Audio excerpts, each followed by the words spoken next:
Eh bien voilà tout parce que da lay fàttali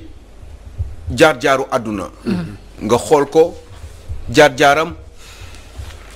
les hauts et les bas les soubresauts de sa vie à lui nga xool ko ci sa bopp après nga ne eh ben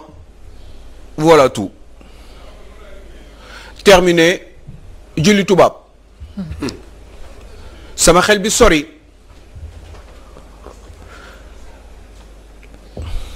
am blocage ci samay xalaat parce que ngay xalaat sa juddu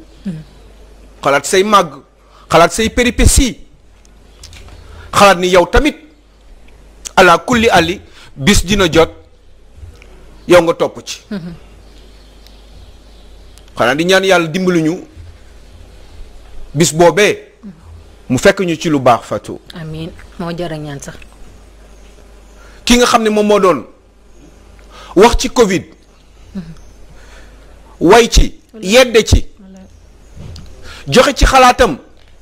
réew mi di bàyyi xel ci moom kooku moom la Covid 19 terrassé amaana yàlla nag lu mu tudd kenn mënu ci dara ndax yàlla programme am teg na ko ba pare waaye ñun doomu aadama dañu am ay limite moo tax mbir mi dañu metti waaye ba tey yàlla jox nañu ñuy am ay xolu muñ di ko mën a muñ di ko mën a surpasser pour mën a passer à autre chose xanaa lenn ndeysaan da ngay jur sa doom liggéey am njaboot eh ben sa doom màgg mel ni yow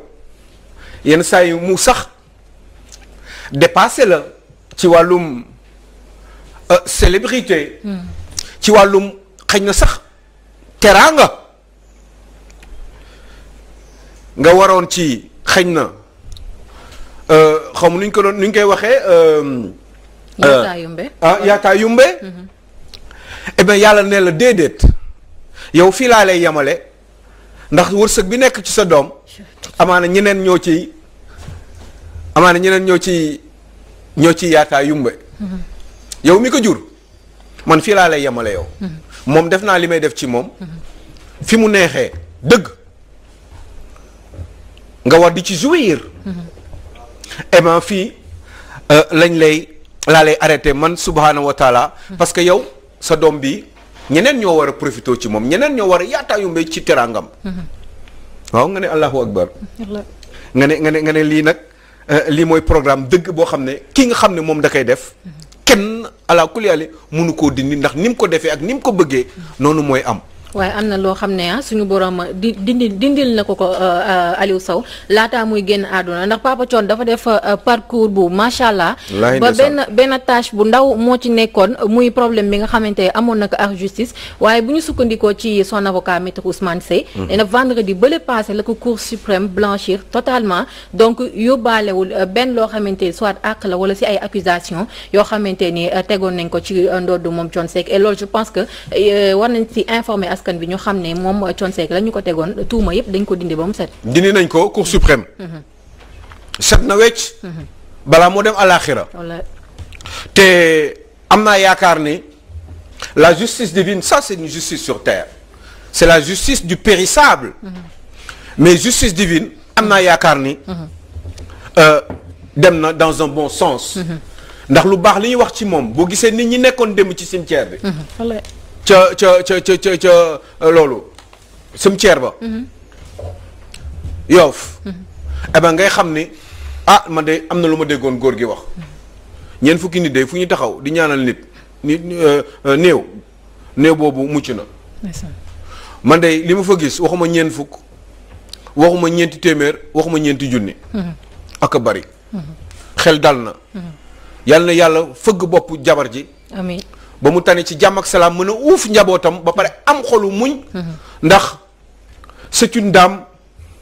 pour qui on a dit beaucoup de belles choses. effectivement wallaay. man xamuma kii ne Diouf Diaga way rek laa dégg xaw ma nu mu mel xaw ma dafa xees xaw ma dafa ñuul xaw ma dafa gàtt xaw ma dafa njool et pourtant li ñuy wax ci moom lu baax ak ci jullite ak bëgg yonant bi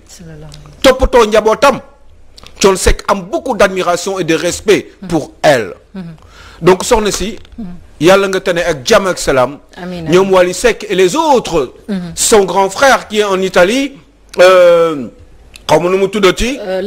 Lamine Naar eh ben yàlla na leen yàlla may xol bu dëgër xolu muñ yéen ñoom Alioune Seydina Alioune sama turandoo am na doomu tudd Alioune Thione Seck doomam yëpp après Wally yëpp ay prophète la leen tuddee Seydina Alioune Seydina Mohamed yaa jabar ji bëgg yonant bi man dama mës a dégg Wally wax la parce que fii lañ ko mën a waxee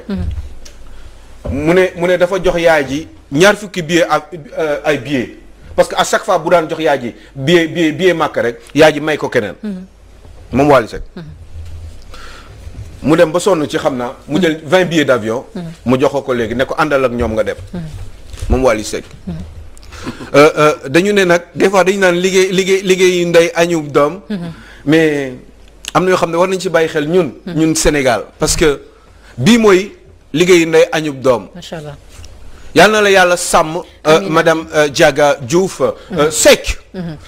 eh ben yal na may xolu muñ say njaboot gi yépp ba ngeen di continuer di xàppi xam ni àdduna nii la tëddee demal la maa ngi ñëw comme woykat bi ni ko waxee woon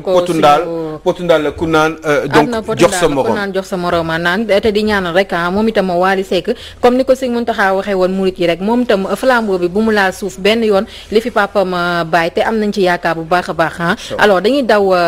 rapidement Aliou Sow ba tey ci Walf Quotidien pressé par l'opposition lâché par les siens Macky en mauvaise posture. Eh ben oui. Au moment où Macky est en mauvaise posture, pendant ce temps-là, il y a un autre monsieur qui grossit ses rangs, qui s'appelle Ousmane Sonko. Eh ben, nit ñaa ngi fàq, surtout dans le sud, di dem ci moom loolu le quotidien donc le mandat wax. Donc bu kii di perte fii, keneen ki mi ngi yokk ay nitam amaana xëy na dafa xew. Mais en même temps Macky mi ngi perte ay nit mi ngi perte sympathie une bonne partie des Sénégalais ndax li fi jot a xew yépp malgré intervention bi mu def que j'avais trouvé un petit peu tardif am na beneen problème moom Macky Sall moom à l'intérieur de ce parti de son propre parti de sa propre coalition dafa mel ni kenn jàppalewu ko loolu Walf Quotidien doon wax noonu. Eh ben je pense que Macky Sall un petit peu dans la cambouille pour pas dire l'autre mot il est très embêté parce que fu ñu toll nii moom ci biir moom Benno Bokk Yaakaar moom Macky Sall am na ñoo xam ne ñu ngi continuer di ànd ak moom di ko def des gros sourires et pourtant eh bien mu daanu rek lañ bëgg waaye duñ ko wax moo tax sénégalais yi ngay gis des fois bu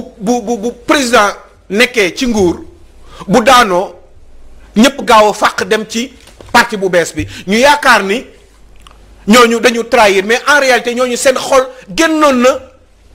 ci biir ki ñu nekkaloon bu yàgg waaye amaana pour plusieurs raisons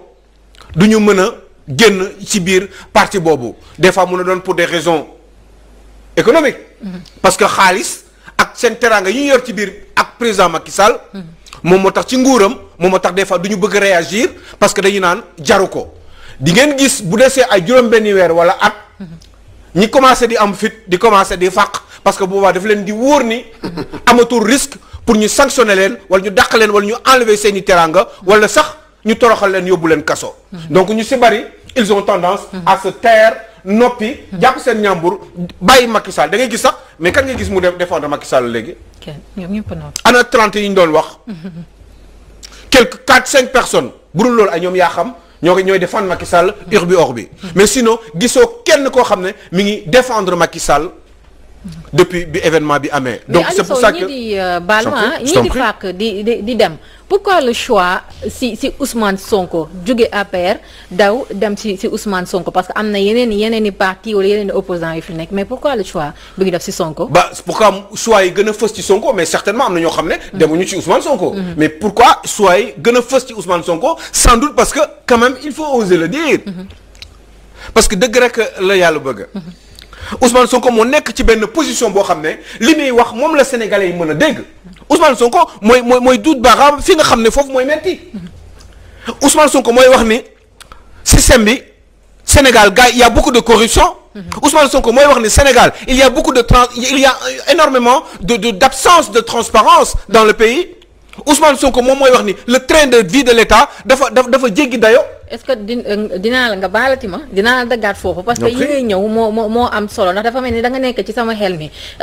yow doomu Sénégal nga. mi ngi noonu parce que quand tu parles de Ousmane Sonko moo wax que dañoo war a changer le système moom tamit foofu est-ce que du xaw contradictoire tuuti ak li mu bëgg parce que tey soo bëggee changer le système ngay accepter les gens yi nga xam ne ñoo jógee ci système bi di ñëw si yow loolu noonu Aliou Sow ban jàngat nga ci am. jàngat bi nga am moom mooy mënoon naa ko jox conseil waaye bu boobaa il faut mu fay ma. le conseil que gratuitement may ko nii rek. eh ben loolu mënul nekk. ça voudrait dire que lui aussi éventuellement. bés bu dellusoon ba toog ci nguur gi. am na yoo xam ne mais vous pensez que Macky Sall bi muy ñëw mais Macky Sall bi muy ñëw kii la ñëwee kii am boobu nu mu tuddoon expression boobu mu doon wax bi mu ñëwee am na lu kii. yoonu yokkute la waxoon. mais yoonu yokkute bokkul woon ak li Idrissa Seck doon xalaat. yoonu yokkute bokkul woon ak li Benno Siggil Sénégal jiite ko Moustapha Niasse di xalaat. donc yoonu yokkute boobu taxoon mu jóg ñoom Alioune Badara Cissé ànd ceeg moom ñoom Amadou Ba ànd ceeg moom Aly Ngouille Ndiaye entre autres. Macky 2012 ñoom maître Diop bi ngay dégg ni ñu dàq ko. waxu day wax dëgg. Moussa Diop. mais lu yooyu yëpp faisant mais Macky Sall était obligé bàyyi loolu en partie ou en tout cas en grande partie. li nekkoon ci contenu yoonu yokkute pour def li nga xam ne moom moo wàlloo. ci waa Benno Bokk Yaakaar alors que du waa Benno Bokk Yaakaar waa Benno Siggil Sénégal alors que du waa Benno Siggil Sénégal la ñu woteeloon. donc forcément équilibre boobu tentation d'équilibre boobu Macky Sall di def forcément moom moo koy dugal parce que mooy ngarale. te ngarale boobu à un moment donné da ngay def grand écart te après da ngay am ay problème mu adducteur c'est ça le problème du président Macky Sall c'est que mais parce que à un moment donné il n'y arrive plus parce que il veut tirer de tous les côtés. et ça ne marche pas quand gis nga li Macky Sall di def nii li Ablaye Wade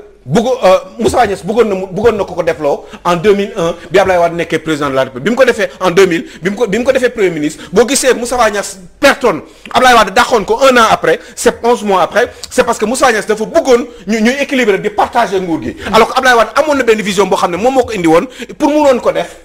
Ablaye Wade bu ko néew di nekk ak Moussa Niasse en 2001. kon ne bu ko dàqul woon Ablaye Wade li mu bëggoon def yëpp du ko def de.